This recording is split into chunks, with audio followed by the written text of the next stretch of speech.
বিশ্বের কোনো শক্তি ফেব্রুয়ারির প্রথমার্ধে নির্বাচন ঠেকাতে পারবে না বলে জানিয়েছেন প্রধান উপদেষ্টা ডক্টর মোহাম্মদ ইউনূস। রোববার আইন শৃঙ্খলা সংক্রান্ত বৈঠকে পরাজিত শক্তির ষড়যন্ত্রের বিরুদ্ধে ঐক্যবদ্ধ থাকারও আহ্বান জানিয়েছেন প্রধান উপদেষ্টা। মেহেদী হাসানের রিপোর্ট।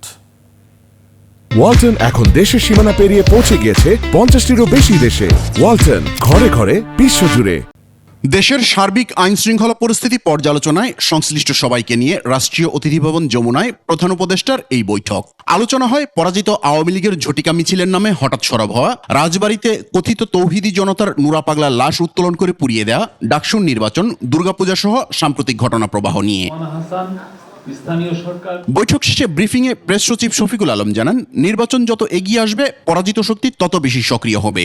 তাদের প্রতিহত করতে সর্বশক্তি প্রয়োগের নির্দেশনা দিয়েছেন প্রধান উপদেষ্টা। নির্বাচন যে করেই হোক ফেব্রুয়ারির প্রথমার্ধের মধ্যে নির্বাচন হবে। পৃথিবীর কোনো শক্তি নাই এই নির্বাচনকে ঠেকাতে পারে। নির্বাচন হবে এবং সে বিষয়ে পুরো যত ধরনের প্রস্তুতি লাগে সেই প্রস্তুতিগুলো নেওয়া হচ্ছে। এমন পরিস্থিতিতে নিজেদের মধ্যে ঐক্য ধরে রাখতে রাজনৈতিক দলগুলোর প্রতি আহ্বান জানান প্রধান উপদেষ্টা। এটা এখন আইন শৃঙ্খলা পরিস্থিতি নয়, এটা একটা জাতীয় নিরাপত্তা ইস্যু হয়ে দাঁড়িয়েছে। বৈঠকে বলা হয় যে দেশের সার্বিক নিরাপত্তার সাথে কাউকে ন্যূনতম ছাড় দেওয়া হবে না। সরকার মনে করে দেশের স্বার্থে জনগণের সাথে সকল পলিটিক্যাল পার্টির ঐক্যবদ্ধ থাকা প্রয়োজন।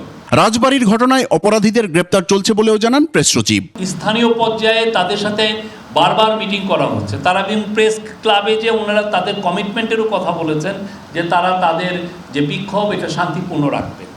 এখন যদি তারপরে যে তারা এই ঘটনাটা ঘটলো, এখন এই ঘটনাটা তো খুবই বলবো যে ন্যাক্কারজনক একটা ঘটনা। পল্লী বিদ্যুৎ সমিতির আন্দোলনের নামে গ্রাহক সেবা বিঘ্নিত হলে কঠোর ব্যবস্থা নেওয়ার হুঁশিয়ারি দেন প্রেস সচিব। মেহেদী হাসান, 21 টেলিভিশন, ঢাকা।